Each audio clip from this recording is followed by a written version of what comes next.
Good evening, everyone. We're just going to wait a few minutes for everyone to join the webinar.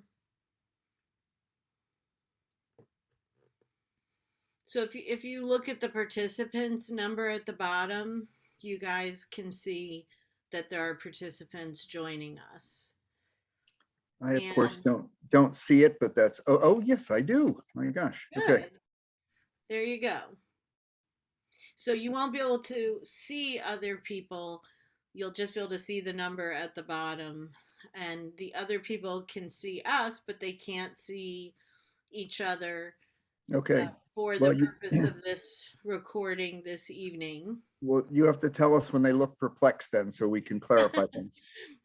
Well, we're going to know when they look perplexed. Yeah. Okay. Because they're actually going to be instructed to use the Q&A button at the bottom of their screen. Yeah. Okay. And in fact, I'm going to, can you guys see the Q&A panel there? I can see the button that says Q&A, Okay. but so no. I will manage the Q&A for Okay. everybody. Do you want to test Jeff sharing your screen? Sure.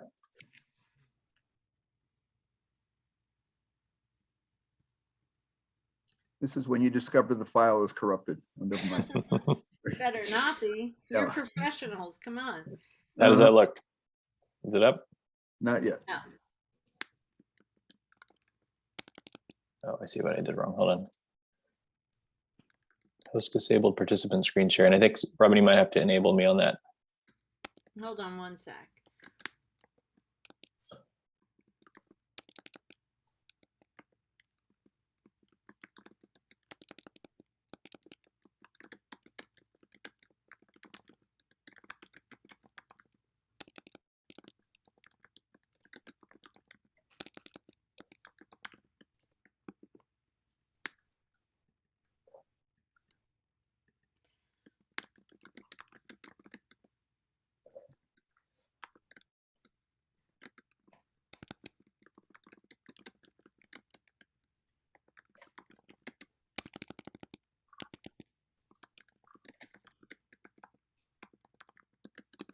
Okay. I have to, You make me a presenter.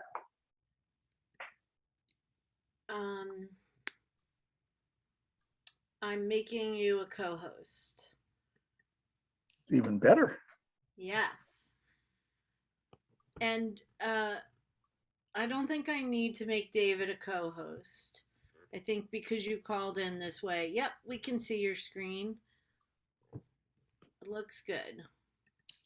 Okay. Nice bright blue. All right. Everybody's phone noises turn off. Excellent thought. Oh.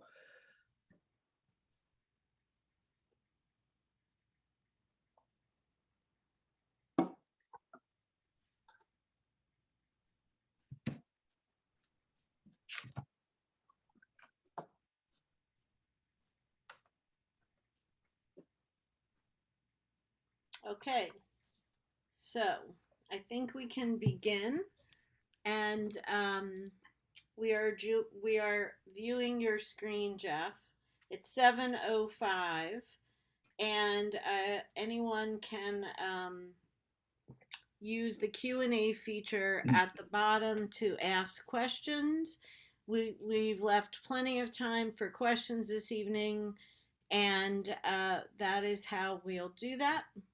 So we look forward to this wonderful presentation this evening. This is the final Flemington Community Action Plan presentation by Stantec after a very long period of time. And it's been a great pleasure working with Jeff Sauser and David Dixon of Stantec. I'm going to let them quickly introduce themselves. I'm Robin Lapidus, the Executive Director of the Flemington Community Partnership and the BID. We did this project together as a joint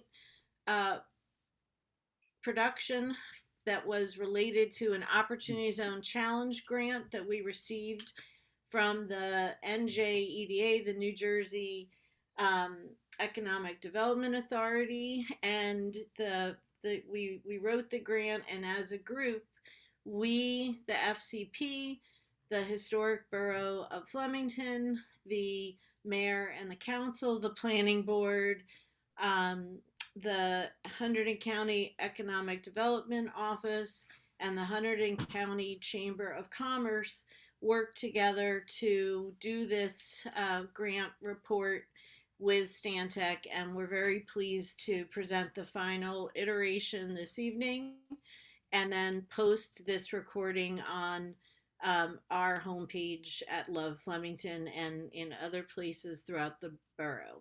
So thank you, and take it away, Jeff and David. Jeff, do you want to go first? Sure. My name is Jeff Sauser. I'm the project manager of Stantec's Urban Places. I'm David Dixon, Stantec Places, Urban Places Fellow, and have had Jeff Bolcheff and I've had the great pleasure of working with that very long list of folks that Robin mentioned and agencies, and with, I bet, all of you, certainly in many of your friends and neighbors. And it's been a really personally rewarding process for us. It certainly has been. So what we're going to do today is run through our final report. So this is what we're looking at right now. What we will page through is that document.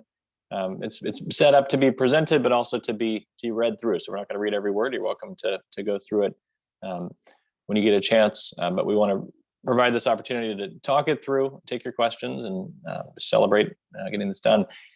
So as Robin introduced the project, the goals here were to focus on implementation and early wins in Flemington, to promote Flemington to the regional and national development community, and to provide a framework for new development, revitalization of these key parts of town, and really find ways to maximize community and benefits and economic development of new investment in the borough.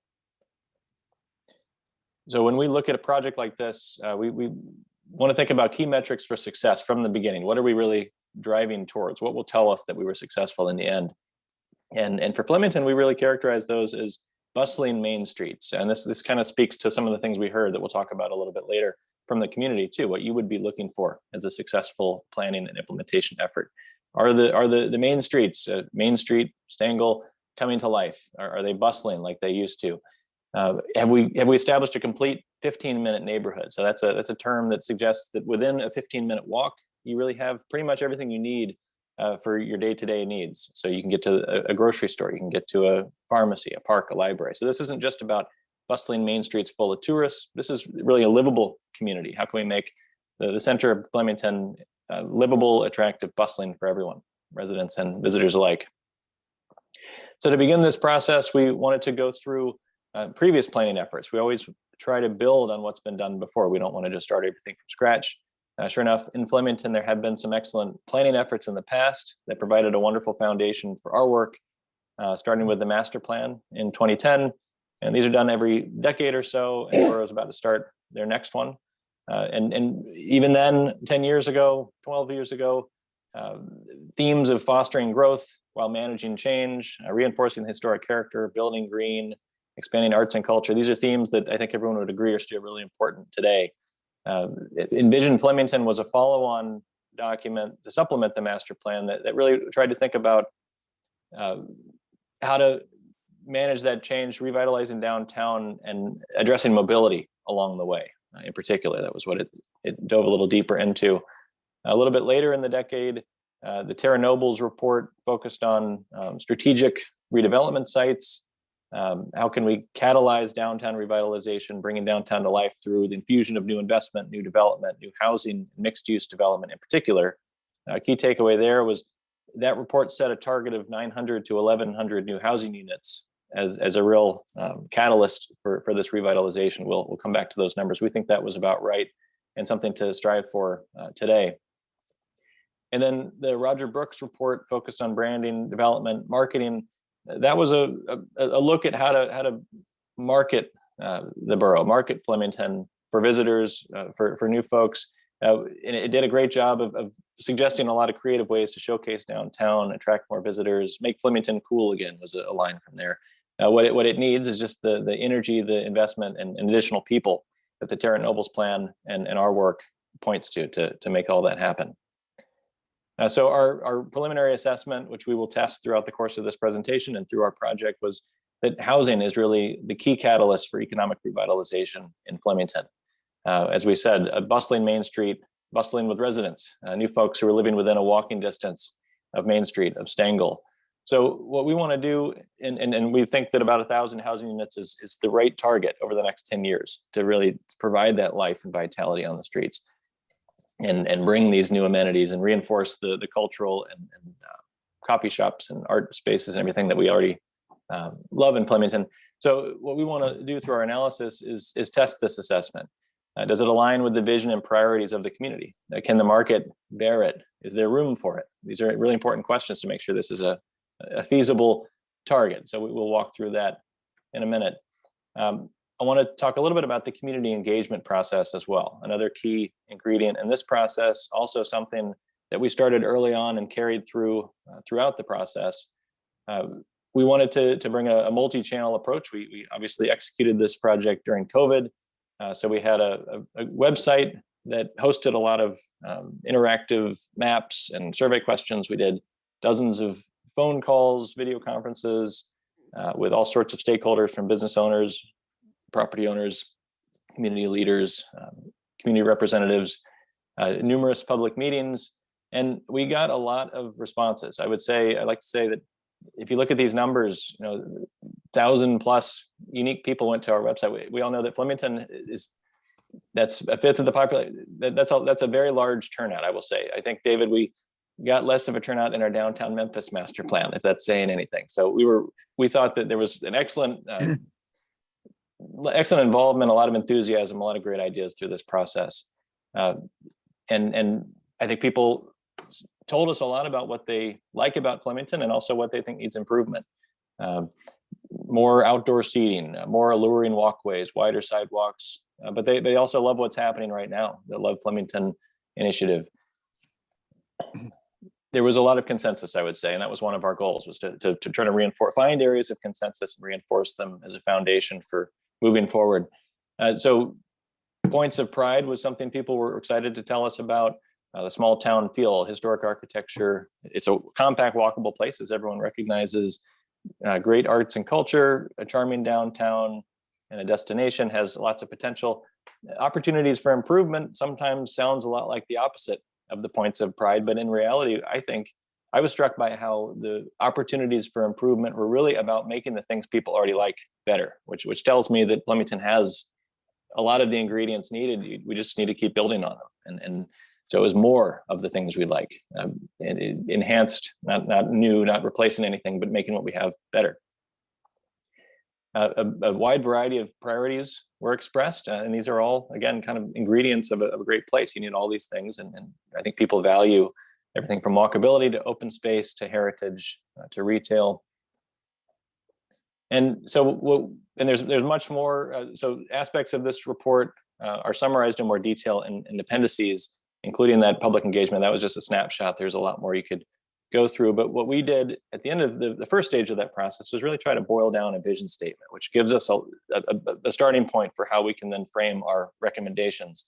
So the shared community vision statement for Flemington that we worked with you to come up with was, building on its historic character and innovation heritage, Flemington will become renowned in the region for its distinct walkable neighborhoods, unique local retail, arts and culture, and a diverse, welcoming community. So we hope that resonates with those of you listening tonight. It certainly seemed to with all the other folks we've talked to, and I think it's a really exciting vision statement to work from. So as a preview of our recommendations, they will fall into these categories as well. We'll get to that at the end. But we took that vision statement and used it as a structure to organize our thinking, our analysis, and also our recommendations later. And those fell into categories including development, connectivity, and placemaking. So development, we're talking about housing, but also equity, retail and a sustainable development. And connectivity is about, obviously it's about vehicular, but really more important to most people was walkability, transit, cycling to complement vehicular connectivity. And then placemaking is about character, heritage, diversity, authenticity. So an additional leg to the stool for us, we always want to ground our work in both what's going on nationally, what are the key demographic and market trends that we need to be prepared to respond to position Flemington in particular to make the most of, and then tie that to a local analysis on the ground and connect those dots. So I'll ask David to talk about the national trends, and then I can follow up with the local. Okay, thanks, Jeff. And one thing I want to emphasize, I'm going to talk about national trends, but we've taken a quick look enough to know they are essentially true for certainly Flemington's, regionally true for Flemington, and fully relevant in terms of thinking about market demand and who would want to live in Flemington and the kinds of things that would shape this plan. And I want to ask Jeff to go back for 1 second and just pick up on that number 1,000 again. We have spent a lot of time over the last number of years working with retail consultants and the folks who are out leasing retail, et cetera, to understand as auto-oriented retail is dying, as shrinking, as mass market, big box retailing is shrinking, as malls are literally dying at a rapid rate. What is, no pun intended, driving growth in retail? What supports retail in a healthy and enduring way? And it turns out to come essentially down to one big ingredient, and that is housing, largely, frankly, within a 5-minute walk. I certainly love the idea of a 15-minute community, but as many folks who are living within 5 minutes, and that's a quarter mile, of great shops on Main Street and other places will be what really bring these streets to life and create not just obviously places to go and buy some cool new dress somebody designed, but in many cases see their friends eating outdoors. In fact, 50% of all leases, retail leases in 2019, which is the last year for which we can really measure these things, were for places to get something to eat, some coffee or some beer or wine, and basically places that people like to gather. Okay, Jeff, thanks. Now, as we look at what kind of investment could Flemington attract, given the nature of the larger real estate economy in which it and every community exists today, there are some pretty clear lessons. And I'm going to start with that ominously downward pointing blue arrow that says office. The pandemic did not cause the trend toward hybrid work, but it greatly accelerated it, and more importantly, cast a very harsh light that made everybody much more aware of it. So in fact, if you look at downtowns of communities of all sizes across the US, they had gained very little net new office space, probably since 2000. This trend has been in place for a while, even as suburban office was moving into Main Street and downtown and closer in locations. It still wasn't growing because fewer people were working in the office, they were working more compactly. Retail, probably that arrow could trend up if that red arrow, if that yellow housing arrow really trends up, because it is housing, as I just said a few minutes ago, that supports retail and the growth of retail. What is particularly interesting is the fact that that blue arrow, office, is going down, doesn't mean that jobs in Flemington will be declining. In fact, jobs will probably be increasing because more and more folks like to work from home, or they like to drive into a place where there's a cool cafe to hang out at and get on their Zoom calls, et cetera, meet clients, for example. As Flemington is able to add housing, that is actually probably replaced office as a way to grow jobs, but only if that housing translates into, and I'm going to use the word amenity, great places to hang out, see friends, grab coffee, beer, a meal, see some cool art, the kinds of things that we heard people aspire to for Main Street. Thanks, Jeff. I mentioned that there's demand for housing. We think, well, this is rooted in some dramatic changes in our demographics. So if you look at the next 20 years, this trend is, again, not brand new, but it is accelerating. If you look at demographics over the next 20 years, 80+% of net new households, that's the net growth in households, will be singles and couples without kids. And frankly, well, there are lots of issues here for the housing market, which we can come back to. For the housing market, this means much greater demand to live in places where you can walk to, cool places to shop, eat, see your friends, all the things we keep talking about. Much less concern, much less demand for backyards. It is a main street, not a highway, that will really attract people. And when you go look at focus groups, that's the number thing people ask for now, is a main street nearby they can walk to, by which they mean pretty much what you have, amenitized with still more great places to come and hang out. So it is this is the new norm. The primary, and housing is 2/3 of this country's real estate economy. So where people decide they want to live is where the rest of real estate dollars and investment and the way our communities grow and are shaped go.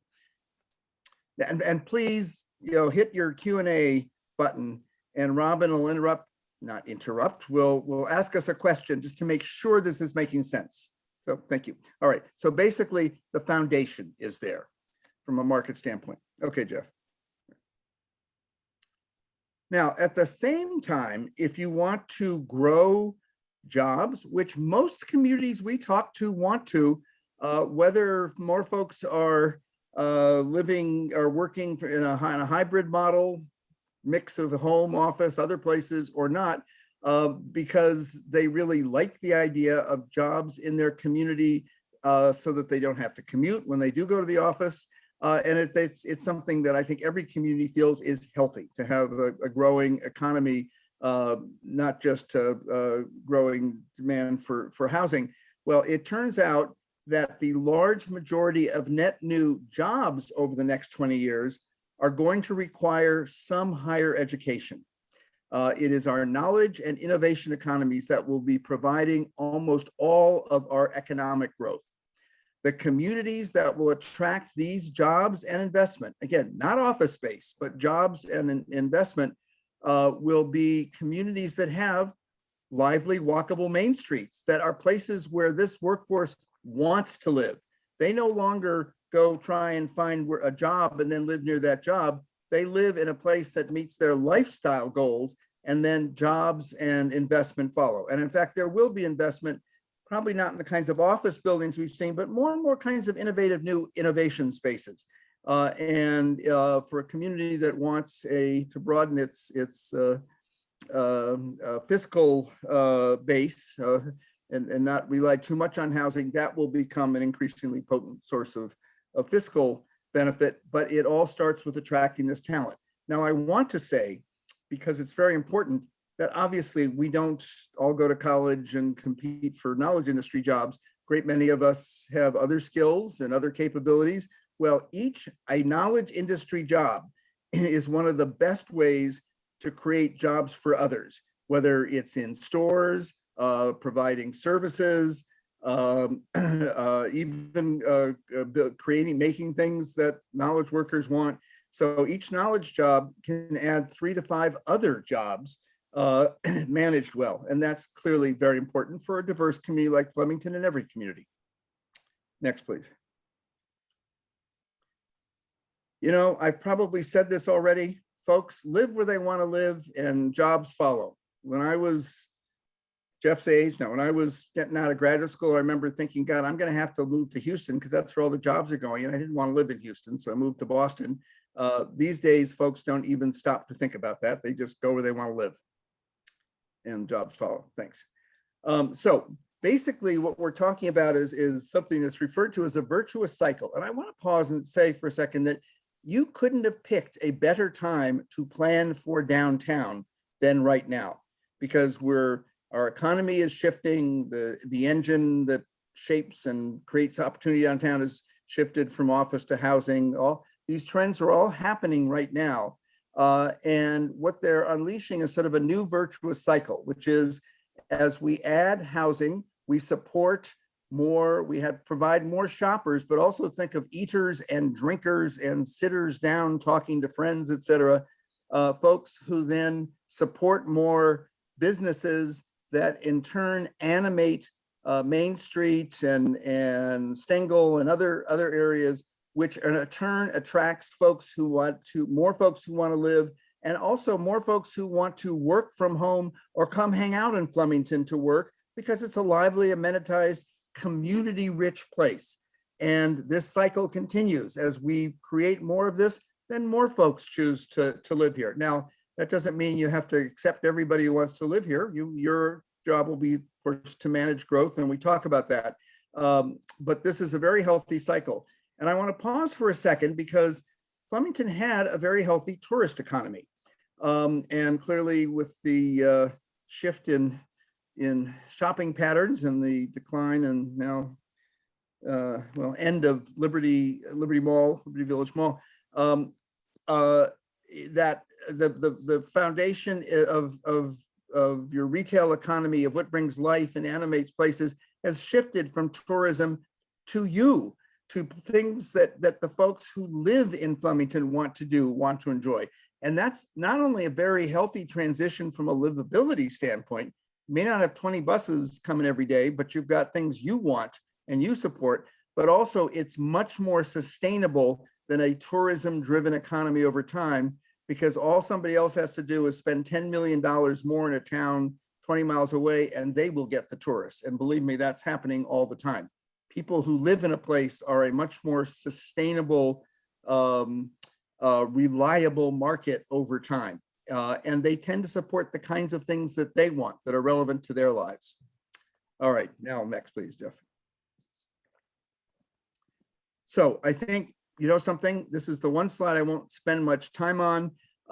We've talked about the trends in place. I think the one thing I want to emphasize is the second headline to the left: foster a complete community. One of the great virtues of an economy that relies on the people who live there, as opposed to the people who may commute into work or visit on a weekend, is that it tends to build more and more of an economy around the things that people want and need, and becomes a place that is more rewarding and fulfilling for everyone to live in. Thanks, Jeff. Okay, thank you, David. So now let's think locally, bringing the broader national trends to the ground in Flemington, and also testing our assessment that 1,000 new housing units make sense and will make a difference here in Flemington. So like we said before, testing these assumptions, does it align with the vision and priorities of the community? Can the market bear it? Is there room? Are there sites to where this new housing could be created? We do think, in a nutshell, that 1,000 housing units in the form of mixed-use development that's within, especially in mixed-use development, not exclusively necessarily, within walking distance of Main Street and Stengel Road, would drive the sort of change that folks are talking about. I think we that's evidenced by what that sort of change can do in other places, as David referenced, speaking more nationally. So to achieve those same outcomes in Flemington, housing is that key ingredient. But we want to make sure, if we're talking, that's a significant number of new units. So can it be designed in a way that fits into historic Flemington? Can we manage traffic and infrastructure impacts? Can we maintain sustainability goals, community vitality, and what about the fiscal impacts of that on the community? So we do think that the market can bear this development, and there was a housing study completed we'll talk about in a little bit that reinforced that idea. The borough's population growth has leveled off over the past few years, but that's not because people don't want to live here anymore. It's because the housing is really filled up, and there's not a whole lot available for those additional folks that would want to come. We think the market is, that Flemington would attract more households if there were the housing units to house them. Also, vacancy is down and rents are going up. Those are also indicators in the market that there's an opportunity for more housing development.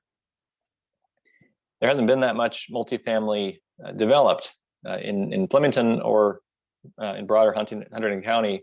There is some happening now within range of the borough, but really, as the lower map shows, many of these developments are happening on the fringes and in places that do not have nearly the kind of walkable, amenity-rich environment that Flemington offers. So in our view, anecdotally, if developers can make these developments work in these fringe places, then they certainly can get a better rents. They can make a project stronger within Flemington. So that supports the notion that this type of development could be feasible.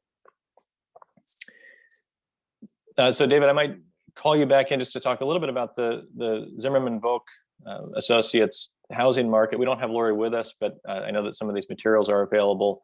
This was added to the project and our plan as just extra evidence that the housing that we're calling for, the 1,000 new housing units, is indeed something that could be achieved, that the market does seem to be looking for.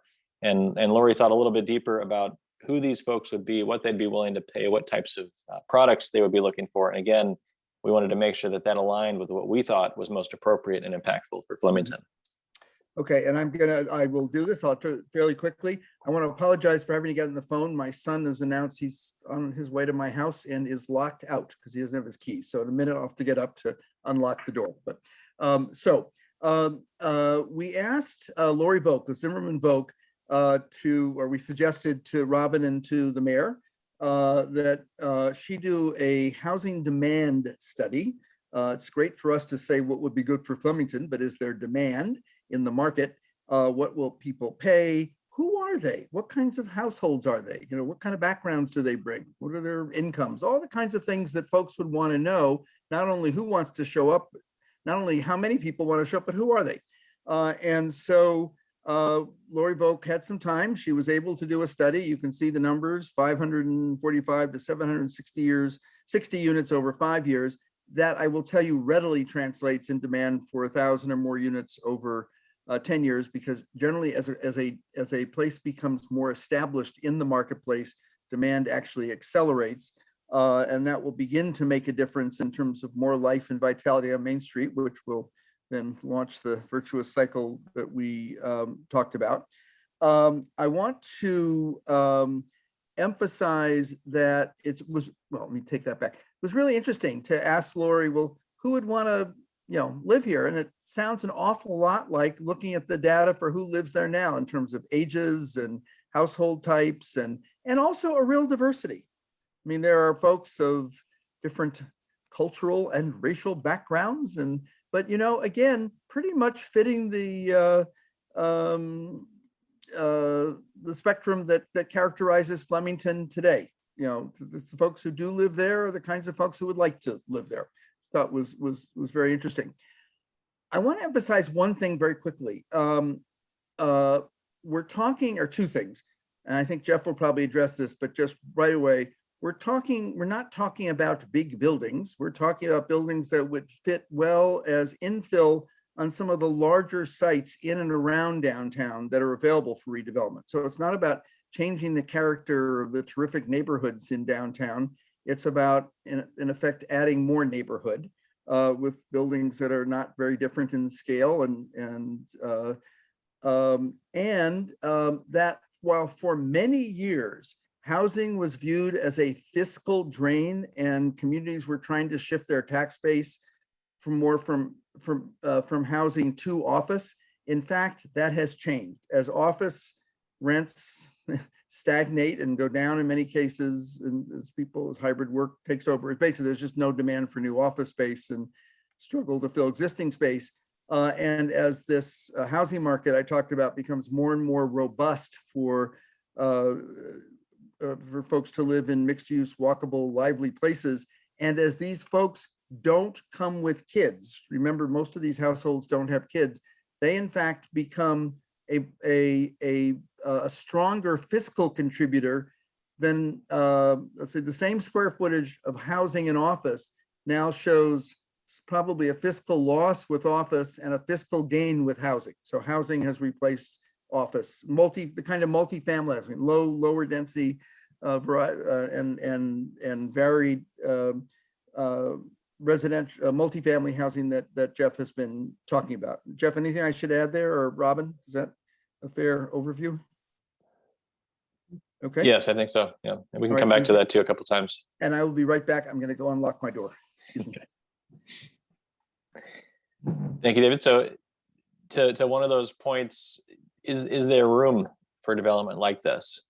So the images to the bottom right are examples of what development of this density looks like and feels like. It can be designed in all sorts of ways to not seem very large and yet be dense enough that the real challenge is to make sure you get enough units to make the development financially feasible, but control the impact of that density and mass on the neighborhood so that it fits in nicely. There are a number of underutilized or vacant sites within Flemington. And this has been acknowledged since 2014 in the Terra Nobles report. Many of those sites are still available. We all know Liberty Village is moving into development. That's that's the large one, I guess, the big one. But if you think about development of a density such as shown in the lower right there, there's more than enough space across these sites to incorporate well over 1,000 housing units. So we think that's a good check to make sure that the borough not only can just squeeze this in, it can comfortably accommodate this much development and have space left over for other things that are important to the community. And it can be done in a way, as I said, that has a reinforcing relationship to the historic context. There's lots of examples of new development in historically sensitive environments where the new development looks fine. It's not a caricature of the historic buildings that's next to it. It's designed to complement and reinforce, but be a contemporary structure too. It is helpful in many cases too, that many of the large development sites like Liberty Village, Cut Glass, are not in the heart of some of these historic neighborhoods and districts. They're more on the edges. So they can have less of an impact on the cores of these neighborhoods and make it easier to transition between the new and the old. And some of this new real estate investment can help build property values and justification to renovate some of the other historic properties throughout the community. And then another important thing to make sure is possible is incorporating public spaces, green spaces, public art. Generally, when we see developments of this type, there's significant land set aside for open spaces, for plazas, for trees, for dog runs, for all the sorts of things that a community needs to get outside and be recreationally active and be green and have public art. But we certainly see that as something that is fully achievable within this sort of development pattern on these sites.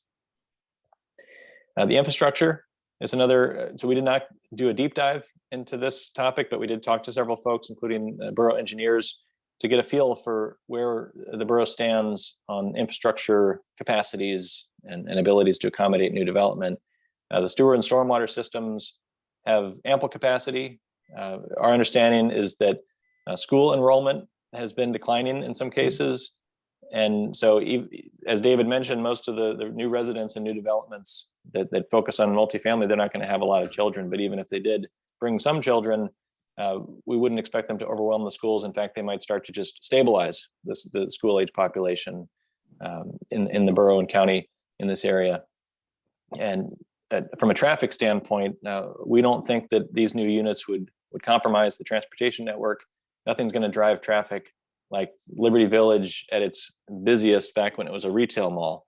So, and not a whole lot's changed about the infrastructure. We think that it will not create bottlenecks or traffic problems as this development comes in.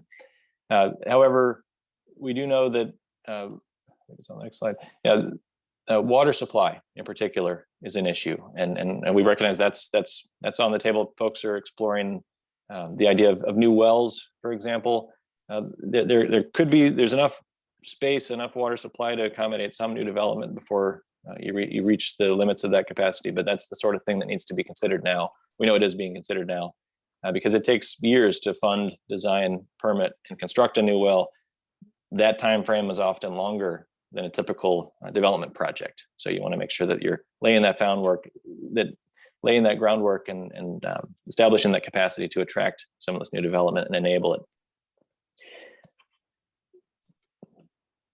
So in conclusion, we can say, yes, a critical mass of walkable housing is effective at achieving the catalytic revitalization strategy, the vision for Flemington, supports the community vision. It's achievable in today's market. There's room for it. And generally the local infrastructure and services can handle it with a little bit more strategic focused investment, things such as water. So in closing our report in this presentation, talk a bit about implementation. No plan is worth much without talking about implementation. Oh, go ahead, David. There was a question that just came across. It said, I think, what happened to the destination town? I didn't see the whole question.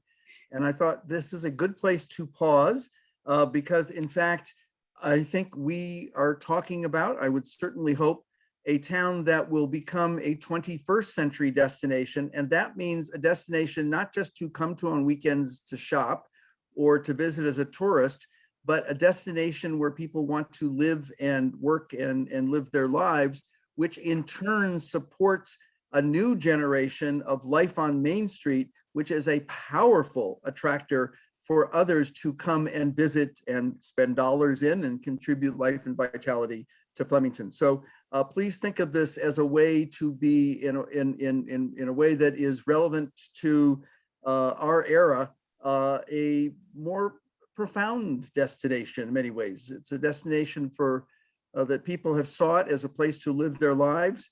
And in turn, they are providing enough amenity and activity and coolness to attract others to come to their home. Sorry, Jeff.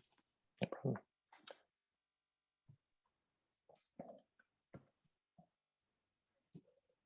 So back to implementation and making this plan a reality, and allowing it to feed into the next plans, because planning never stops. We wanted to focus on early wins. It's really important to us, keeping the momentum alive. And Robin and others within the community have really, there's already been a lot of wins, of implementation opportunities that we can talk about in a little bit. But without, you can't just talk about what's going to happen, the big grand thing down the road. We need to be doing small things and making improvements and building momentum towards that vision. And so the recommendations that we've included here really do focus on the near and midterm to set the stage for that longer term achievement. And also the master plan is going to start up. The next round of master plan, the approximately once a decade chance for the borough to really step back, think about what's important, and create a roadmap to get there. So we actually did collaborate with the planning board. We worked with them, talked to them frequently throughout this process, because it was important to us that this plan be a foundation for the master plan, and help kind of take the policy making and planning momentum into that process, and give them a lot to work with, both on the recommendations and analysis side, but also helping articulate what the community's after, what the community wants to see, and what the consensus is behind all this. So just to summarize some of the key takeaways, I think we've talked about this one quite a bit, but housing development is a critical strategy. It's the most potent revitalization tool. It's really the only sector in the real estate market that's seeing a lot of investment. So this is, if you want real estate investment, it's got to be housing. It brings people to the streets. It revitalizes communities. Clearly, this should focus on the large available sites near Stengel and Main Street, within a stone's throw, within 5-minute walk of these key corridors. And we had at one point called for a housing study to be commissioned. That has been completed, as we said, and that's an exciting next step to just verify that this is the right next move. Another thing that came out of this is maybe more on the connectivity and the placemaking side, a cohesive corridor. So this is an idea, while Main Street and Stengel Road are not very far apart, sometimes they feel far apart. They feel different. They really could do to some degree, but could more so reinforce each other and be better connected. And so what's good for Stengel is good for Main Street. So there's a rail corridor that loops through here. That's that curving line there that starts to tie these together. Fulper Road, Mine. There's a number of ways we can strengthen and interconnect these two areas. This cohesive corridor is about making that a continuous pedestrian pathway. We're thinking from Route 12 all the way up to Broad Street. It could go beyond that too. And another thing that's powerful about this idea is it ties together many of the key development sites within Flemington. For example, linking Liberty Village to Cut Glass, passing alongside Turntable Junction. It can become a great new spine to link up potential new investment and maybe even help catalyze it. And it includes a number of areas where temporary and long-term public spaces could pop up, in addition to those that are already there. For events, festivals, recreation. And Flemington is known for its events, wonderful activities, festivals, all the time. These could be even stronger with public space resources such as this corridor. And there's just any number of placemaking opportunities, all sorts of cool spaces, cool interactions between this corridor and the great streets and buildings of Flemington. So part of our work was to develop an initial concept for that and just establish where that corridor might go and point out some areas where pop-ups could happen, where with a little bit of money, you could create something to build on. You could get something happening in the nice weather, or make a key linkage, for example, between Central and Stangel. There's all these desire paths, and then those are the sorts of things that this cohesive corridor notion could help solidify. Create gateways, such as at Fulper in Maine. So folks recognize that they're entering a special place as they enter the borough and enter the downtown from the various edges, and also give a chance to improve key intersections such as Mine, Church, interfaces with Main Street, to make it safer for folks to walk, more inviting for pedestrians, and again to make those key interconnections. Doing so not just with boring crosswalks, but murals painted on the ground, and there's all sorts of creative ideas. And Robin, you might talk about that a little bit. Some of the things that are moving forward with some exciting new funding that's come to support that. So finally, and I'm not going to go through all these, I promise, but you should, when you get a chance. This is a summary of all of the recommendations that we've proposed, and as you can see, they're all either underway, building on what's already happening, or they're gonna, we're calling for it to happen this year. Or this year and beyond, organized into development strategies, connectivity strategies, and placemaking strategies. And altogether, we feel really confident if we can move the needle on all of these recommendations, Flemington's well on its way to achieving its vision as a great place to live and visit.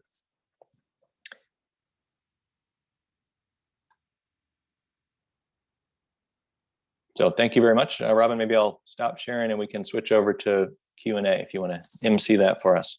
Sounds great. Thank you guys very much. So let's see. I'm not sure who can actually see the chat and the questions. We asked people to put their questions in the chat, and I'm going to moderate. So, transportation is always a big question here. So if you guys want to just start to address the potential with transportation, and additionally, I want to make sure that we're really clear. We're not, when we talk about a cohesive corridor along the tracks, we're not talking about using the tracks. We're talking about safely creating a pathway for people, bikes, joggers, strollers, people wanting to take a leisurely walk or get exercise, that could walk along a safe path next to the tracks. So it's a trail with a rail, not a rail trail. That's right. I think that 5 times quickly. Right. Yeah, I think what about transportation and the potential for it in Flemington? Well, I think I can start, David, and you can fill in anything I miss. I think the transportation needs, the most fruitful investments you can make in transportation and mobility are around ideas like the cohesive corridor, making it more walkable, making it more bikeable, making it more transit ready, whatever transit might look like. There's lots of great ideas around the rail, buses, other ways to get people to and from the big cities, and also the other multimodal connections in the region. The easier it is to get around, do the things you need to do, and get to the places you want to go with or without a car, the more attractive this place will be for folks to come and live in the types of housing we talked about before, but also just to make it a more equitable place for the people who are already here. Not everyone wants a car, not everyone can afford a car. The more it's not a necessity in life, the better. And then where there does need to be adjustments to the transportation network, that needs to be done in a way that's not front and center. You know, if we're tying new driveways into a building, that needs to be discreet and around the back. The parking needs to be hidden from view. And when we see these developments, we need to see that picture that we had up earlier. We need to see the front doors. We need to see the retail cafes spilling onto the sidewalk, not all the cars parked out back. So I think mobility more and more in Flemington and elsewhere is about multimodal mobility. It's everything in addition to cars, and in cases instead of cars. So I'll just add very quick comments. I think that question may have also been partly addressed to sort of a more regional perspective on transportation. And unfortunately, I mean, all we can say is the more folks who live in Flemington, the stronger the argument for regional transit connections. I will note something that was maybe not part of that question, but I think worth tacking onto it, which is, I think everybody in this call probably knows that walking is good for you, but there is a growing mountain of data, a rapidly growing body of data that points to chronic disease after disease, lifespan, et cetera, that basically demonstrates just how much healthier it is to live in a walkable than a car dependent environment. Now, clearly Flemington will still be very car dependent for those who have to drive somewhere to work, but the more that people can walk to the things they want to do and feel invited to do it, and walk because there's something to walk to, which is what chiefly people want, the healthier the community will be. And I can talk in more detail about that if people probably instinctively get that, but there's a real, I mean, just things like diabetes, there's a huge difference between rates in suburbs where everyone has to drive everywhere and rates in more urban, I'll use that in quotes, places where people can walk to shop, walk to go to cultural events, you know, walk to see their friends and neighbors, things like that, walk their kids to school. Understood. Thank you. And this question about why aren't you recommending more attractions? You know, why are you so stuck on housing and not attractions?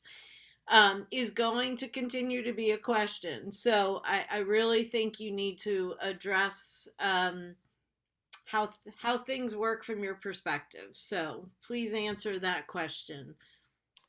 Jeff, do you want me to start out, or do you want to? Sure, go ahead. Okay, so when you go out and ask people basically in surveys what attraction is of most interest to them, other than a Disneyland or a really major, believe me, it's not a mall anymore. It is a main street. It's a main street where things are really happening. And, you know, there are things we haven't mentioned. For instance, there are arts and theater sort of cultural groups in Flemington that are really worth supporting and making sure that as we build out, we make sure that they have space to put on their activities. So things a lot of people have mentioned, and it's an oversight that we haven't talked about that. But it is places that have music. They may only support it on Thursday, Friday, and Saturday night, but boy, can that make a difference for a lot of folks. And be something that is really appealing. When you get the critical mass of folks, the things that they want begin to happen, because there's going to be a lot of sort of shared values and shared aspirations among folks who share their choice to live in Flemington. The trouble with headline attractions is that somebody else invariably decides they're going to spend enough money to outcompete you and it's a no-win game. And that the pace of that change has really accelerated in the last probably 20 or 30 years. I hope this begins to get at that question. And if there's more to it, please let us know. Yeah, go ahead. I can add one more thing. We didn't go through the recommendations in detail, but one of them, and I think a really important recommendation, is for the community to keep a list of these things. I mean, so we definitely heard a lot of ideas. It's throughout the engagement summary and referenced in that recommendation, and we've talked about it with borough leadership, because especially, and I know that legally you can't always, so in certain cases, such as a Liberty Village or a site that's been designated as an area in need of redevelopment, for example, in technical term, but there are ways where you can negotiate with developers, and in many cases there are, it's a give and take. The developer wants to do something with the community's land. The community can talk about benefits for the community in exchange for the things the developer wants to do. And we know, working with developers in New Jersey and elsewhere in the country, that many times a developer would rather know upfront what the community wants, to make that a quicker process, to integrate it from day one. And it's a perfectly valid thing to ask for. It's something that we know the Flemington leadership is thinking about, and the more they're aware, and you're aware as you're interfacing with and negotiating with developers around these larger sites where there's space for this sort of thing, the more likely it is that can be integrated as new residents are coming, as new investments happening. There's no reason why there shouldn't be more of these cultural amenities integrated within those projects. And you know what? Send Robin more comments if there are things we're not mentioning that you'd like to be able to walk to or do in Flemington, and we can talk about whether it's feasible to build those in to a reinvented Liberty Village or Glass Works site or whatever. And there are many paths to get to those things without when there isn't necessarily a well-endowed person who wants to put in a movie theater at this time. There are ways to do that, and there's also campaigns like Philadelphia had a 1% for art.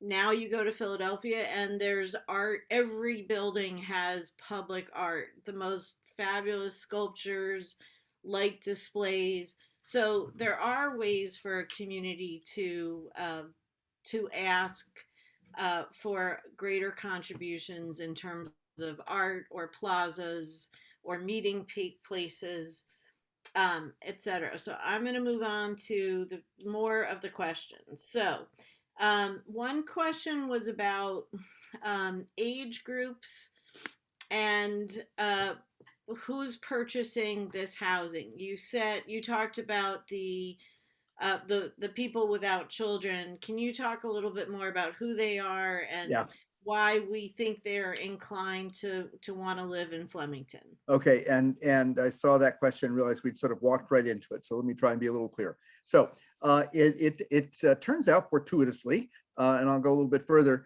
that folks who are sort of more my age, but are not going to have more children, sort of older folks, tend to like the same housing increasingly as younger folks before they have families. And so together, they're a very vibrant market. Now, what is increasingly happening is that families who want to live in a walkable urban place, and this is something Lori has actually identified and talked a lot about. I don't know if she had the data for Flemington, but we could talk to her about it. Decide they want to stay actually in the walkable core, and they look for more room, and they count on a public park nearby rather than a backyard. That's a rapidly increasing trend. Boy, particularly if they have kids, they can walk their kids to school from where they live. But I think Lori talked about a real mix in terms of age. There is a question coming up, I think I saw, about income. And one of the things that's going to be very important to do is to maintain the economic diversity of Flemington. And that actually, these days, this may surprise people, is, I'm going to be very crass here, is part of appealing to those who can pay full market rate, because increasingly folks want to live in mixed use walkable places that are diverse, that reflect the real world in which they live, are not some sort of a bubble. I have been really surprised to see how much more interest there is in living in, for instance, in mixed income. If Liberty Village, when it reemerges as a mixed income as opposed to a 100% market rate, that will probably strengthen demand on the market side. So I'm sorry, I think I've lost track of whether I've fully answered two questions here in the effort to answer one. But Robin, is there more that we I should think you comment did on? a good job. Okay. One other, One of I the can make things one. I found really interesting about Lori's housing forecast study was she was looking at data about patterns of how people move Oh, yeah. around. And one thing that is, I think, really worth noting is there are a lot of people who live in Flemington and stay where they live for very long periods of time.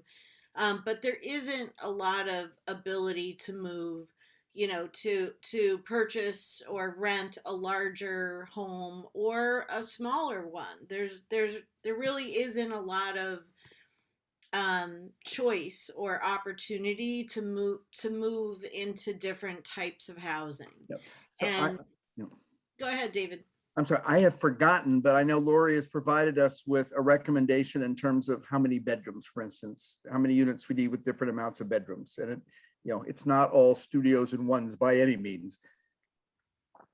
One important, I think, component to what Robin, you just said, and what David, you were saying, one of the questions was really about what group will purchase the new housing. And in reality, I think much of this housing is rental. Yeah. But it's a rental, it's adding diversity to the new choices to the rental market, because a lot of people downsizing, for example, maybe don't want to own and maintain a house, but they want to stay in their community. Maybe they want to have more flexibility. They want to rent now, but not leave the community. On the other side of the equation, not everybody can afford a home in Flemington from the beginning, but they want to be there. So renting is a great bridge to home ownership.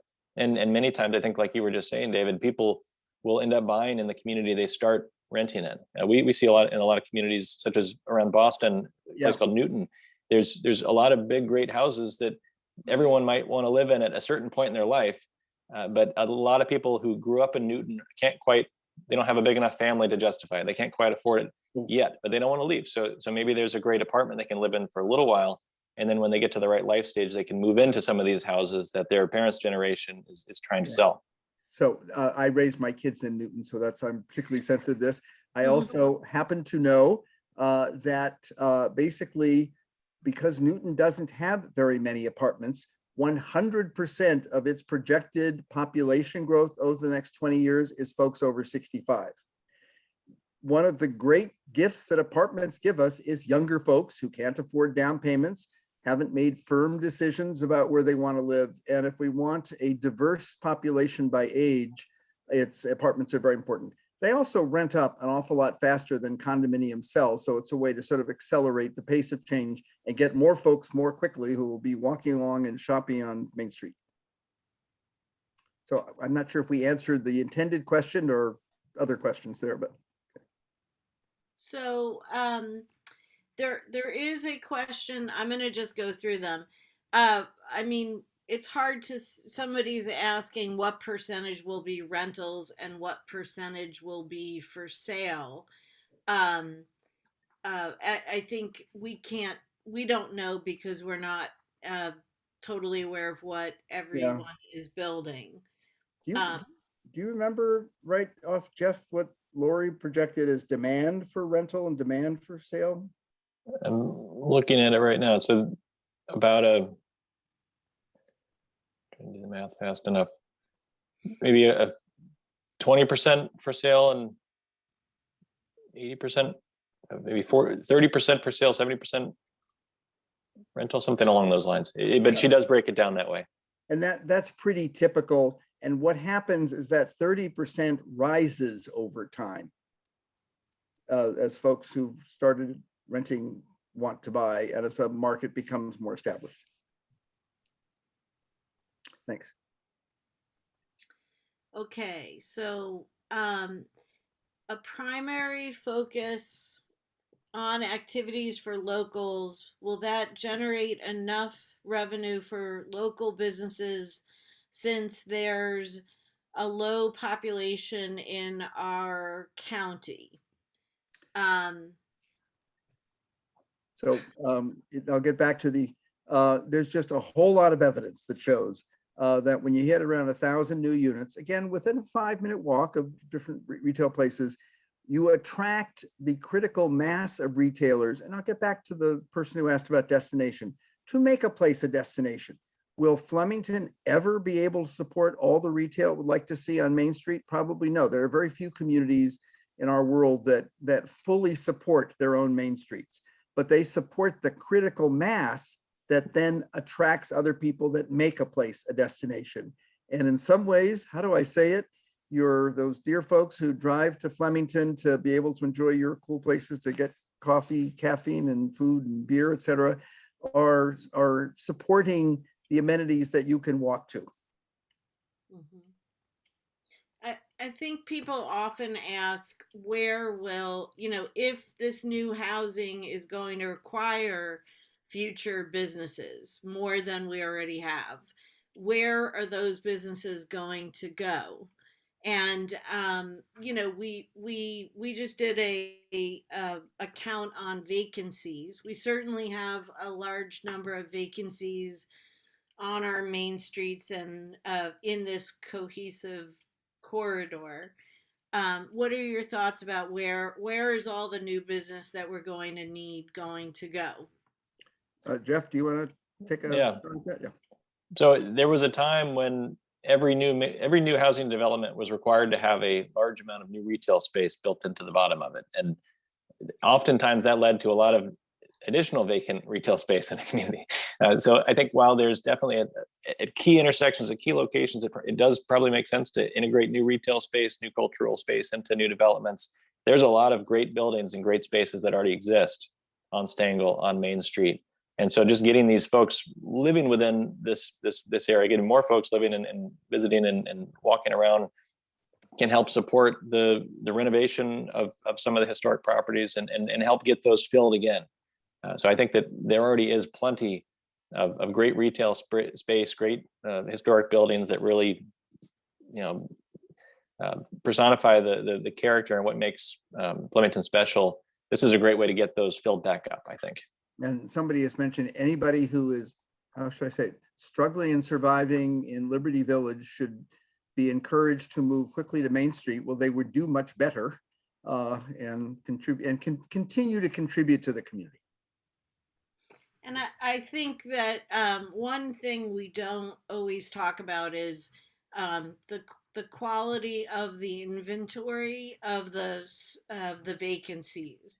They're not always in tip top shape. There are spaces that storefronts that people could move into, but there's a lot of work that needs to be done to bring them up to today's standards. And I think that will, while there are programs and means to try to get inventory improved and to become more desirable, demand will also help that as well. If there's a demand for stores and there's a perception that rents can be increased, then I think property owners are more likely to invest in improving the inventory to meet the demand. It's really the lack of demand for these properties that has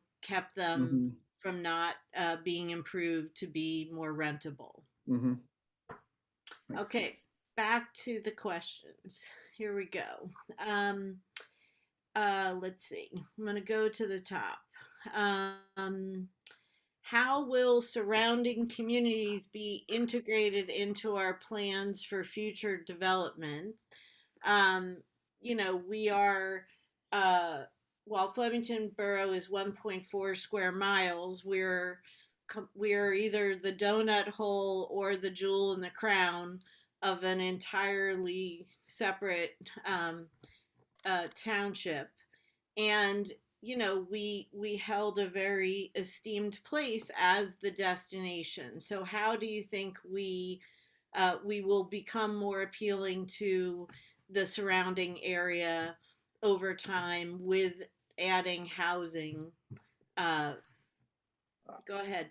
Okay, I'm going to dive into this again in a rather crass way. So we've done a lot of work planning for suburbs that are frankly worried about what the market will be for their housing 10 years from now, given the change in demographics I've talked about, because they were often built in the 70s and 80s when a large majority of the demand was for households with kids.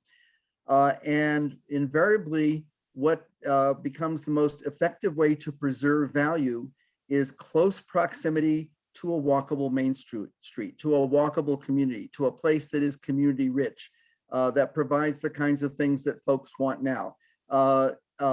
Meaning that Flemington will become ever more important, not just as a destination, but frankly, as an important element in the quality of life of the surrounding county as Main Street comes back. Is that fair?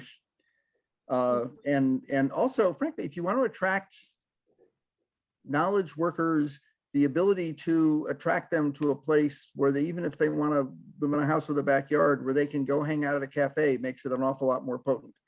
And at this point, I've got to just say something that one of the things that we've really appreciated about the mayor and her, the significant attention she has paid and participation she's had in this whole process, is to really remind us about the importance of addressing the fact that when we talk about knowledge industries and knowledge workers, to remind ourselves and everyone that Flemington should be in a position of helping to create the other jobs they spin off, training folks to start new businesses, making sure that new businesses are hiring locally, that folks are getting the training to get into jobs who aren't necessarily going to go and work for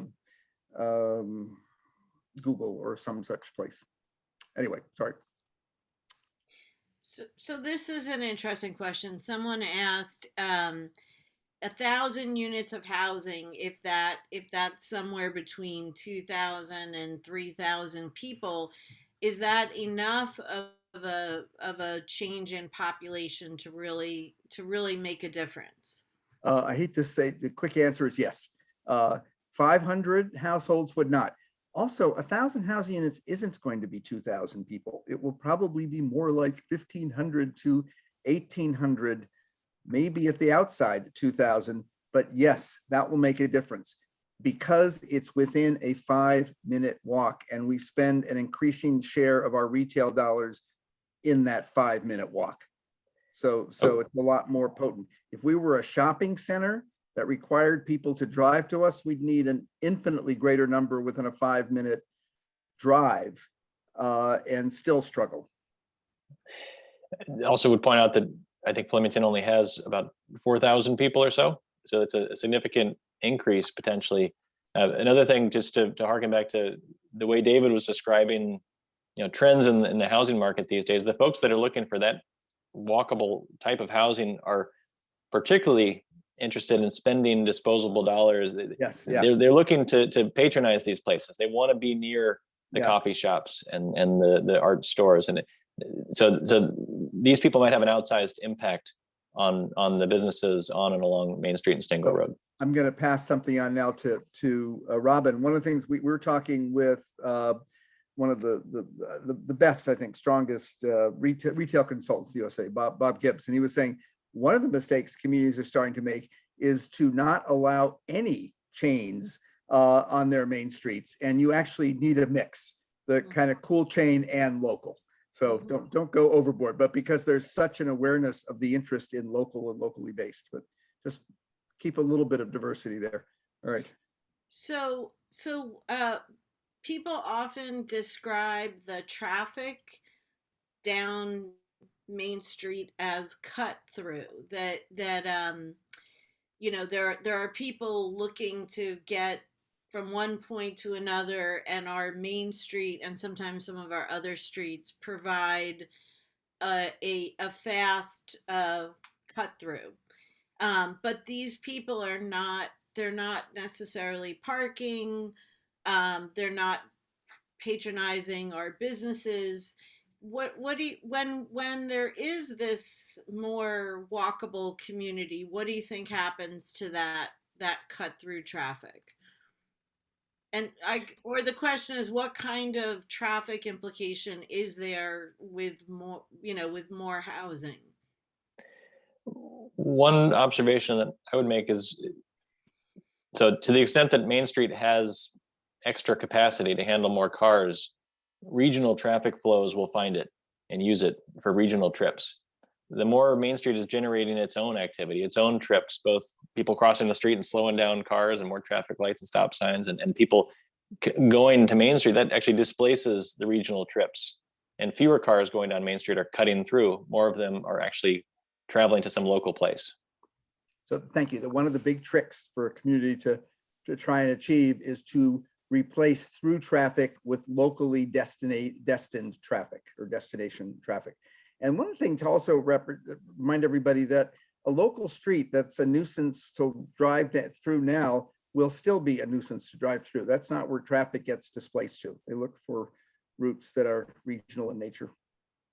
What I just want to say from my experience of having the same job in other places that were extremely busy. It's the busyness that attracts people.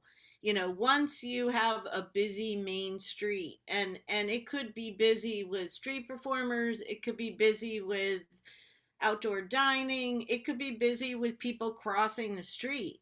Once you have that, people want to get out of their cars because, and when you don't have it, the absence of that kind of exciting, bustling street life is people don't get out of their cars. Yeah. They don't see the businesses.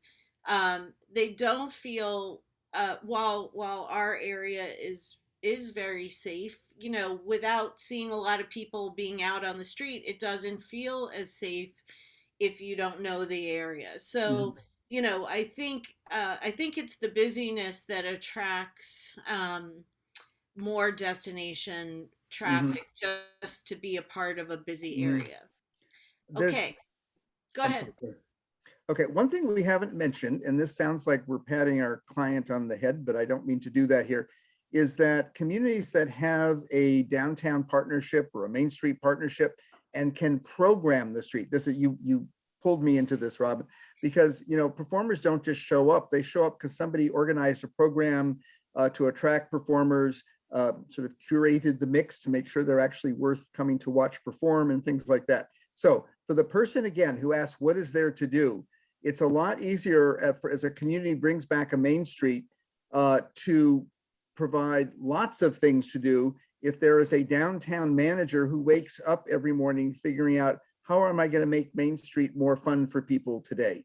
And communities that don't have, and that's probably the majority, Main Street organizations, or better yet, downtown partnerships, make a slower transition and get less of the amenity value from revitalization, from change.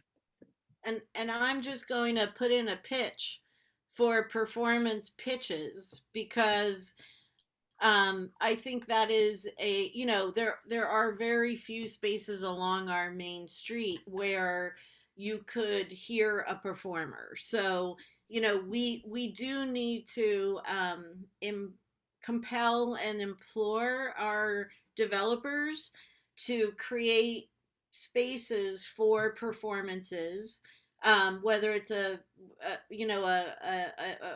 performer with an acoustic guitar, or an a cappella group. You do need spaces that will allow for that kind of performance, and we don't really have many of them.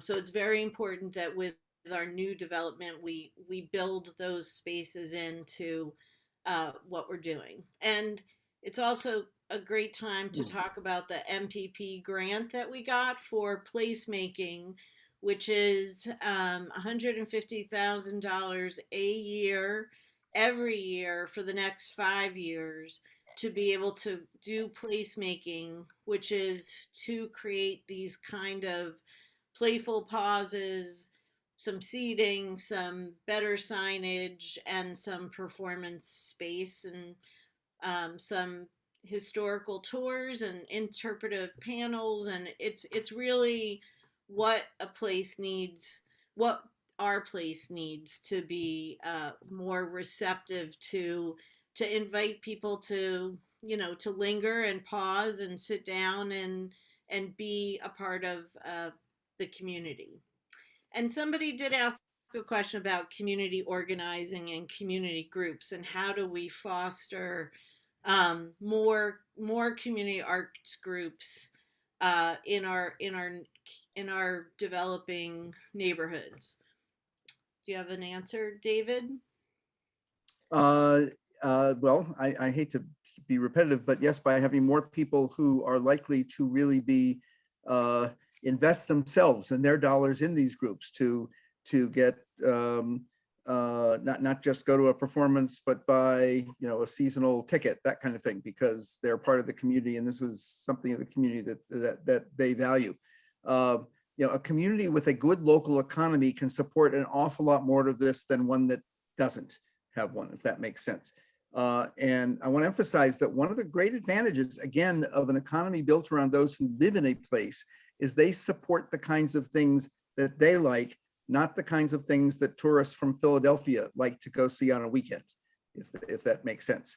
And it's the ability to support local arts and cultural organizations is much stronger in a community with a really good housing base. And I want to come back again. I saw another question. How can 1,000 units make a difference? I just want to emphasize, this is 1,000 units within a 5-minute walk of Main Street, which is why if there are 27 or 30 or 40,000 people already in the county or within a certain trade area, 1,000 can make a real difference, because those other 39,000 aren't within a 5-minute walk.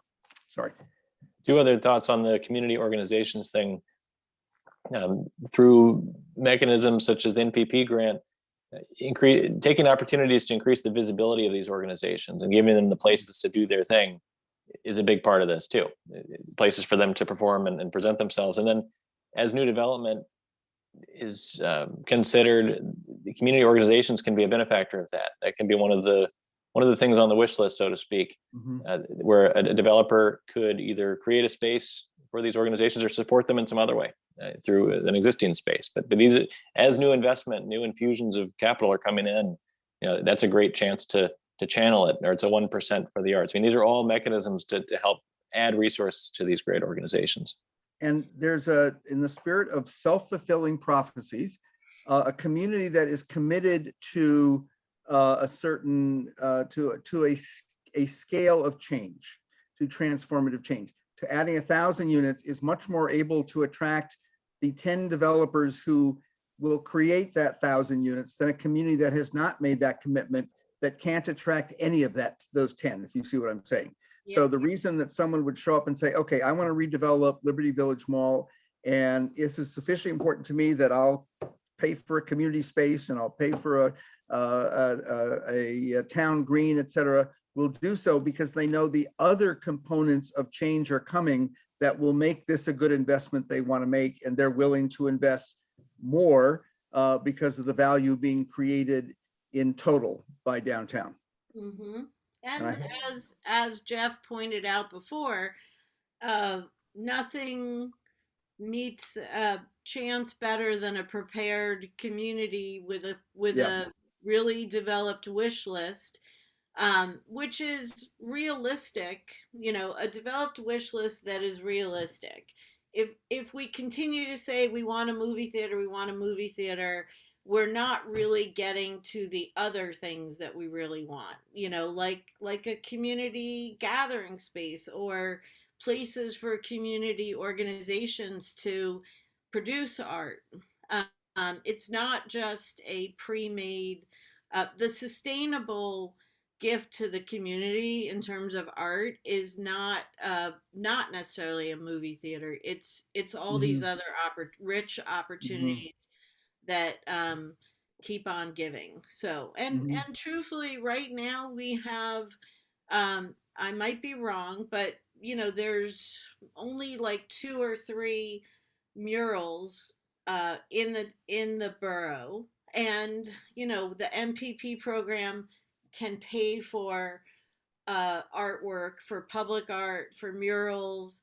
And I think that the more we showcase our artists and our talent and our history, the more that will grow as a desire and a need, and hopefully as a self-fulfilling prophecy for what we really want to mhm, see in our community. mhm. So back to some of these questions. Um, let's see. There are some questions about, or some confusion about, kids in school, which I know every community has a concern that that the numbers about, that the people that you're really attracting are really not having kids that are going to need to be in the school system. So is that something you find in other communities as well? The concern that they really will have kids, or Yes, uh, that it really uh, will put a strain on the yes, school. yeah. Let me just point out, in 2040, a grand total of less than 25% of U.S. households will include kids. We really, and we're probably at 35% now, 35%. The growth is not households with the net growth, households with kids. And that's because a big generation of baby boomers is kind of passing through, but also because households are having fewer kids. Um, the that I know it's not fair to say take on faith, but of all the things to be concerned about, over stressing a school system these days is not one. In fact, one of the great benefits of many more households without kids is they are supporting better schools. Somebody else asked, I'm sorry, jumping ahead here, if renters pay real estate taxes in effect, or does all the burden go to owners? In fact, the owner of the rental property probably pays a good deal more per square foot in real estate taxes than the owner of a condominium or of a house. And that didn't used to be as much the case as it is now, but it's very much the case now. It's a very good question. But yes, they pay a disproportionate. The best investment a community can make in terms of collecting local taxes, or one of the best, is to build a nice, high quality rental project that attracts folks with good incomes who want to rent, to be blunt. Um, so there are questions about preservation. 65% of our buildings in the borough are on the historical register. So, for no one wants to sacrifice that character. Um, However, there are a lot of, there are some beautifully preserved gems, and then there's some gems that are really getting rough around the edges, and you know uh, and the future is unclear whether they could be restored. What's the best mix for a community that has a lot of historic properties to preserve them and also move into the future? I'll answer. I mean, this is not going to surprise anybody probably coming from us, but I'd preserve everything you possibly can. You can't create them anew.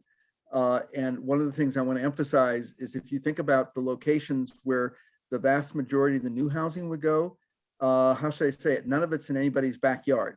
The cut glass sites, the other sites, Liberty Village, et cetera, are not in the midst of the historic ensemble that Flemington offers. And but the best way, I mean, there are grants, et cetera, that will support preservation, et cetera. It's hard it's much easier for a developer who's going to develop 100 or 200 units to get those grants than for a homeowner or somebody who's renovating one house at a time, unfortunately.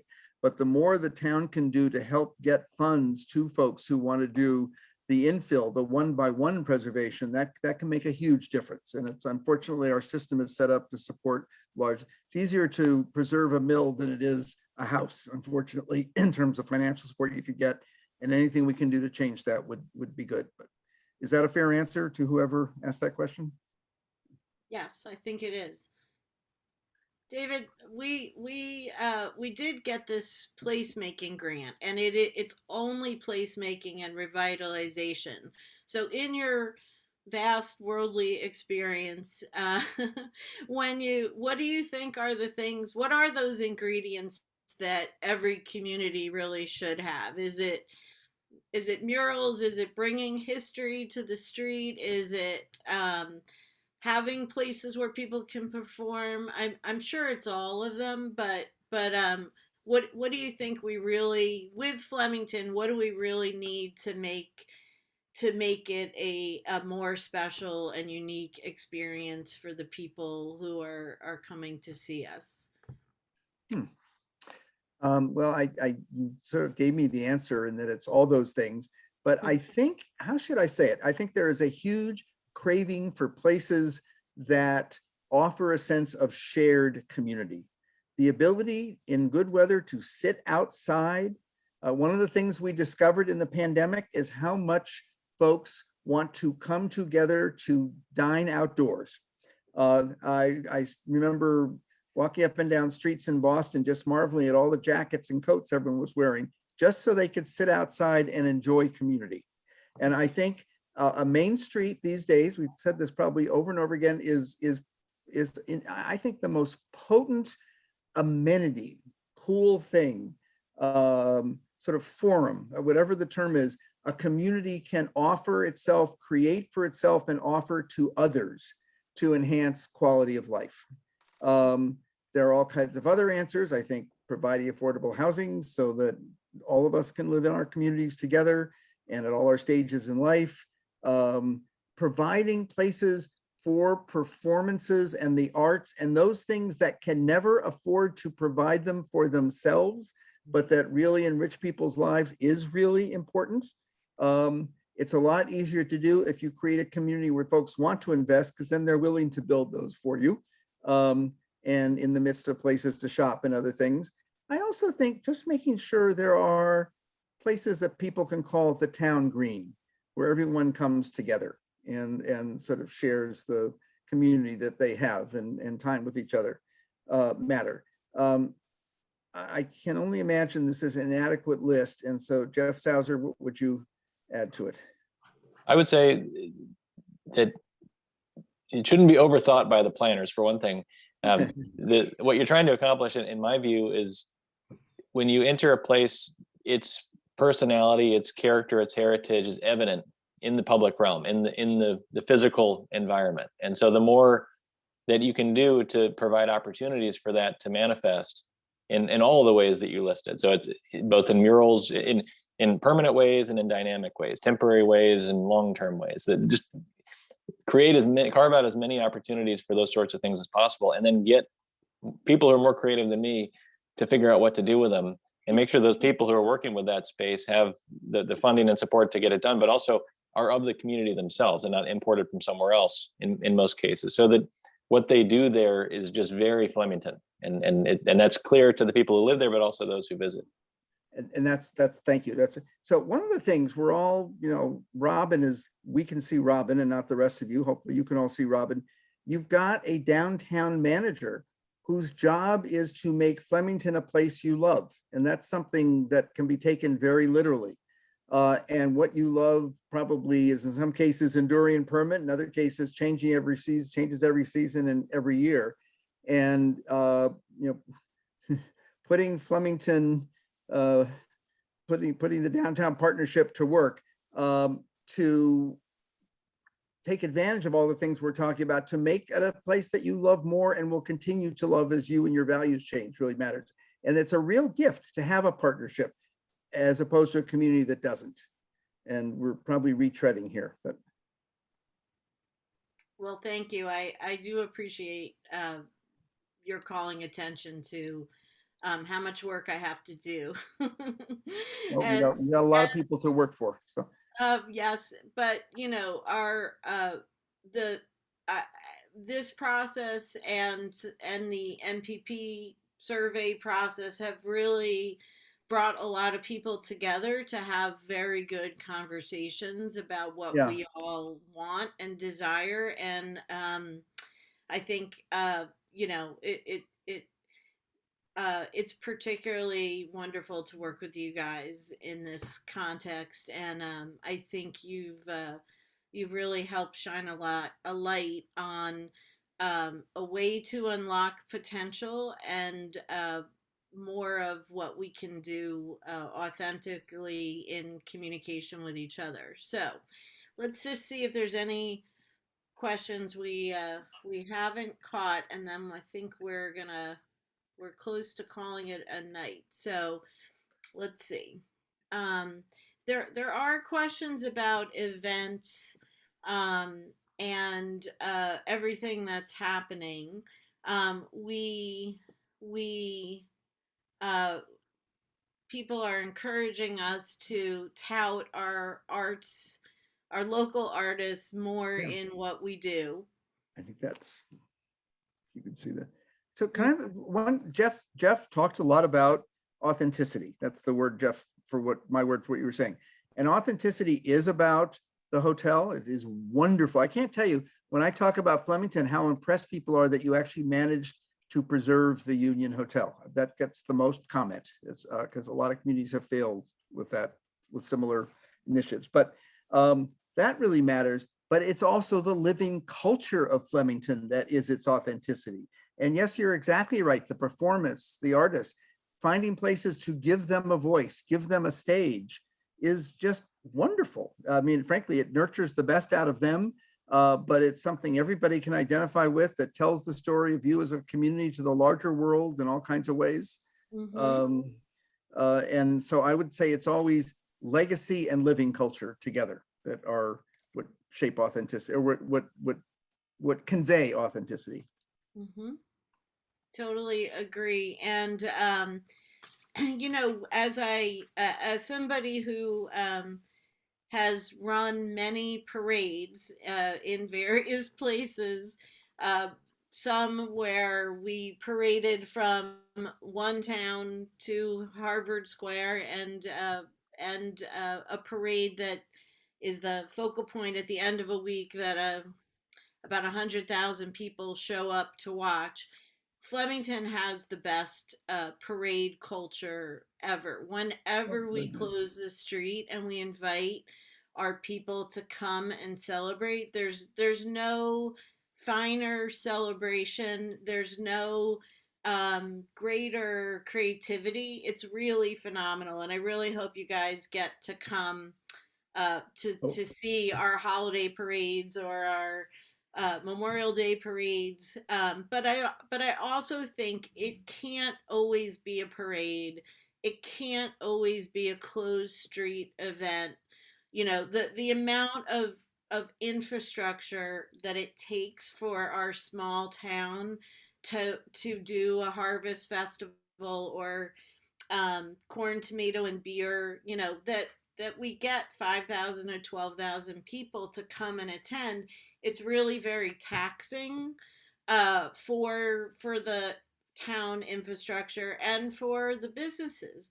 But to be able to have that wonderful feeling on a daily day, on a Saturday, walking down Main Street or walking from Main Street to Stangl is really the goal. The goal is to be able to have our sense of art and celebration and business as part of business as usual.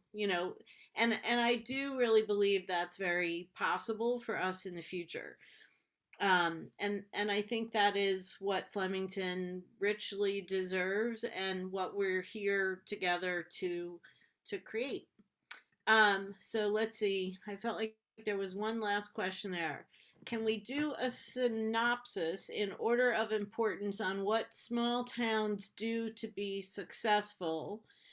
Um, and mail the letter to everyone in Flemington. Not everyone can be on this call, but would like to know what's going on.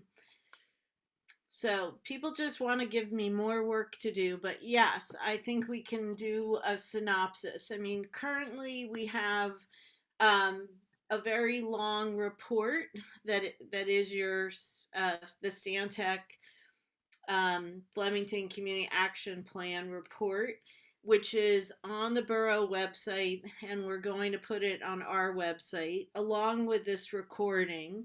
But I think we can come up with some synopsis to be able to encourage more participation and to explain the highlights of what we've discussed this evening. Yes, Terrific. And we'll you'll help gladly me with help. that. So, yes, we will. Awesome.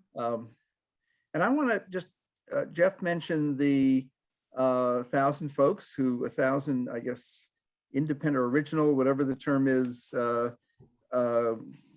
folks who came to the website and engaged in this process, which is a much, much higher percentage, unless somebody did it with different websites or so, anyway, different Wi-Fi sign-ins, than any community I can think of. But I also want to note, I have not been on I've been on lots of virtual meetings, participated in lots of virtual community meetings, et cetera, but not one of them has had this many questions. And it's a real testament, both are, to the engagement folks have had. And when we started this process, there had been some debates and the community had engaged in among themselves. What we found was a really strong sense of shared aspiration, a main street that was a destination that would walk to, that would bring people together, other places that brought people together, and do this without disrupting the wonderful neighborhoods that we live in.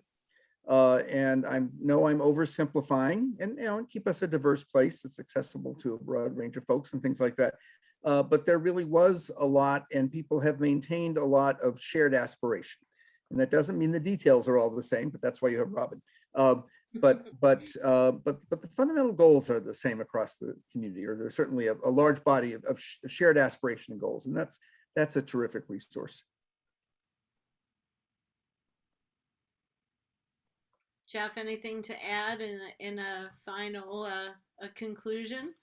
I think I would agree with David that reaching consensus around a vision was a pretty straightforward process at the end of the day, because when you talk about Main Street, Stangl Road, a vibrant downtown Flemington, that's a common denominator for what everyone, I think everyone has their own focus. Everybody's interested in doing different things potentially, but it's all kind of predicated on a shared downtown that's good for everybody, that's vibrant and significant economically, culturally.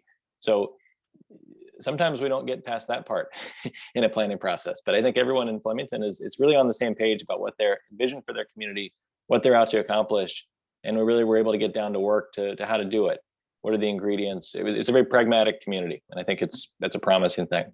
And if you want to know what happens when a community is united, there are lots of Liberty Village malls being turned into things like Amazon logistics centers these days, which do not do as much as a wonderful new neighborhood for their communities. So, and that the vision for a new neighborhood in the shadow of a dying mall is really it's really a very good and generative place to start a discussion, because it's while we can while we know what the community consensus wants, and we have some observable data, and we have your experiences, there is this opportunity to talk about building community, building a greater community, and what do we want that to look like. yes. So we invite you to come back for a future conversation. I'm coming back because when we wanted to buy a new car, the closest car we could find, and I'm talking to you from Boston, was in Flemington. So we have to come pick it up one of these days. So, Well, it'll be a great pleasure to actually get to walk on our streets without masks yeah, and it's good. really have a wonderful time. So Yeah. thank you so much for your focused engagement. And this process was supposed to be done in a compact period of time, and it wound up being a very prolonged experience with COVID. But it's been really a great pleasure having this chance to look at Flemington with you guys, and we'll keep the dialogue going. And when Robin is thanking people for their sort of engaged presence or whatever term, I think you're really referring to everybody on this call. So thank you all. So, Oh, absolutely. And that includes the people who live in Flemington and the people who love Flemington and don't live in it, but consider it their downtown and a really important, place for themselves. So we appreciate everybody's involvement. Awesome. Well, Thank you very much.